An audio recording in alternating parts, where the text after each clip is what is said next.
Hey everyone, I'm Melina Moreno, founder of Social Ads Made Simple, and I help businesses generate prospects, leads, and sales using Facebook ad campaigns. And today I'm going to teach you how to create a Facebook ad campaign that generates not just awareness, but leads and buyers, which is super critical in the upcoming holiday season. During the holiday season, a lot more people are inclined to want to do Facebook advertising. So I'm going to show you not only how to make sure that you show up in someone's newsfeed, I'm also going to show you how to make sure that they get to the next step so that they actually buy from you and not your competitors this holiday season. Why I choose Facebook ads to help businesses grow is Facebook just has a lot of data. Before, how would people advertise their business? They used to invest in commercials, they used to invest in billboards, they used to invest in mailers to get people to know about them. And so in the past, there was a lot of money spent on marketing, but you don't really know how it worked. With Facebook, when you invest money in Facebook ads and putting your message out there, you're able to track every single penny and where it went, and you're able to build audiences that way. So as a small business, I would say there's no way that you can't afford to not be on Facebook. It's a perfect place to grow your audience. It's a perfect place to get your name out there, get the best bang for your buck, and you get to have a two-way conversation with people, which is something that advertising has never really been before. Advertising has always been like a one-way conversation, and with Facebook, you really have the opportunity to create engagement and have conversations with your customers to help your business stand out. I think that's a really funny question because at the end of the day, Facebook ads always work. You're paying Facebook money to show a message that you create, that you design to the audience that you choose, and Facebook does it. So, in a sense, Facebook ads always work, but I think one misunderstood thing about Facebook ads is that with Facebook ads, you're not just investing money into Facebook. You're not just investing money into somewhere that's going to disappear. You're investing money into data. You're investing money into creating emotional real estate with your customers.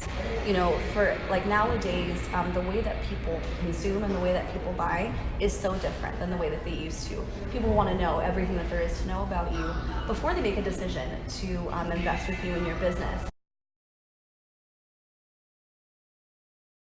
So a really good example of, building emotional real estate on Facebook is I'm working with a client right now, and they do LASIK surgery. And most ads that you see on Facebook for LASIK surgery is the ones that I've researched and seen are get $1,000 off, get $1,000 off, get $1,000 off. So what I'm doing with my client right now is we're building a campaign that educates people and offers them the 10 most frequently asked questions of, should I get LASIK? Is LASIK safe? What does LASIK cost? What's the recovery time like? So in our ad campaign, we're not presenting ourselves in our newsfeed as just, hey, here's a discount, buy our stuff. We're really building a relationship with people.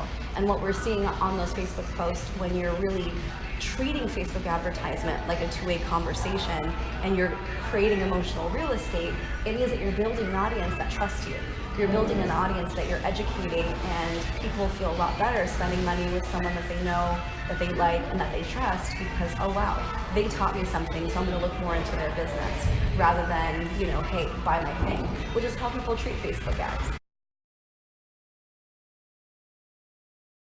So right now I'm going to break down the 6 steps that I take with every client that I take on to ensure that the Facebook ads that you're running is not just selling them your thing, it's starting a two-way conversation that eventually guides someone to making the choice to be your customer. So step 1 is awareness, right? How the heck are people going to find out that you exist? Well, as a business, it's really easy. All you have to do is start a Facebook ads account, give Zuckerberg $10 and say, hey Facebook, here's money, I want you to show this message to these people and put it in their newsfeed. Boom, awareness is created. It's not enough for people to scroll on their newsfeed and to see your ad. How do you start a conversation? So step 2, after awareness, is engagement. You know how to get in front of people, which is pay Facebook money and show up on their newsfeed. What a lot of people want to do is they go, okay, well let me tell them about their biggest sale. Let me give them a coupon code. Again, if Facebook advertising is investing in emotional real estate, you haven't really gained people's trust enough to want to buy from you, right? They just heard of you. So how you turn a glance into a stare is to find out what questions do people have about me or my business before they buy that I can answer, in advance. like I was mentioning with the LASIK campaign, instead of giving them a coupon right away for $1,000 to come in for a consultation, we thought, man, what are some questions that people have that they need to have answered before they make a choice as to where they come in? If you are having problems coming up with engagement material, just think, the people who bought from you, what are the things that they mentioned was holding them back? For the people who are a good fit for your product but they haven't bought from you, what are some objections? So step 3 is the subscription stage, where you want to provide people an opportunity to hear from you more. So whether you're giving people opportunity to, hey, message me in Messenger, or you want to get them off of Facebook onto some kind of like lead magnet and collect their email, you want to differentiate the clickers from the people that want to learn more about you, because the people who choose to move on from engagement to actually subscription, that's the audience that that you build that relationship with, that you can later ask for the sale. So at the conversion stage, when I say conversion, people talk about, okay, so they're buying my main thing already, right? There are a couple different definitions of conversion at this stage. At this point, what conversion could look like, I would think of it as a mini conversion, right? So a mini conversion can look like maybe asking them to join your Facebook group, maybe offering them, a 3-day mini course that they can kind of join you. At this point, you want to keep letting them have access to you and everything that you have to offer, but it's not yet time to offer them your main thing. Think of it as an appetizer. If your main offering is the entree, the conversion that you would want here at step 4 kind of serves like an amuse-bouche, I'm not French, or like an appetizer to kind of give them a taste. So after the conversion stage, step 5 is excitement. Excitement is the feeling that someone gets, the feeling of transformation that someone experiences once they've consumed your mini course, once they joined your Facebook group. This really causes you to look at your offer, right? Because in theory, if someone joined your Facebook group, if someone went through your mini course, it really is your responsibility to make sure that this person gets excited about you, that they have a shift. Maybe you haven't helped them gone from A to B, but you've helped them go, from A, on the road trip to B. What people want before they invest money with you is transformation. They don't care about your product, they don't care about what you do. What they do care about is that you can make a difference in their lives. So the excite stage is something to really pay attention to. So now is the time to ask for that sale.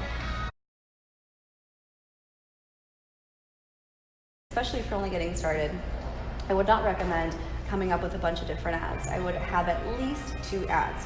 One ad that speaks to cold traffic, rather people who've never heard of you before, who are getting to know you. And then I would have another ad that speaks to people who have already clicked on your ad, they've already watched your video, they've already been to your website, and now they're considered warm or familiar traffic. So I would say at least have 2 of them. Well, I would say, especially if you're just beginning, and then especially if you're just testing, I would set aside about $15 a day. No more than $15 a day and no less than $15 a day, because first you're building up an audience, right? You're showing your message to people, and you don't want to invest too much money until you get some data back and you know what's working and what's not. So if you're just starting out, I'd say 2 Facebook ad campaigns, $15 a day, and then just kind of see where that goes, right? You can increase the budget, or you're going to have a lot more information to test from there. Here's my rule of thumb. I like to test ads for 7 days. Reason number 1 being, some people, depending on your market, and when you're investing in Facebook ads, you're really investing in getting to know your people. So some people behave on the internet differently on the weekdays than they do on the weekends. Sometimes it may take someone, 3, 4, 5, 6 times of seeing your ad before they get intrigued enough to take the next step. So in order to let the Facebook algorithm do its thing and find the best people to convert with your ad, and also to give humans time to be human and let them have lives, I would say that a 7-day window is perfect for testing, because you're giving humans an opportunity to be human, but also you're giving Facebook that's the perfect amount of time for them to run tests and see, okay, is this message resonating with these people? And then at the end of those 7 days, I would reevaluate and find new things to test.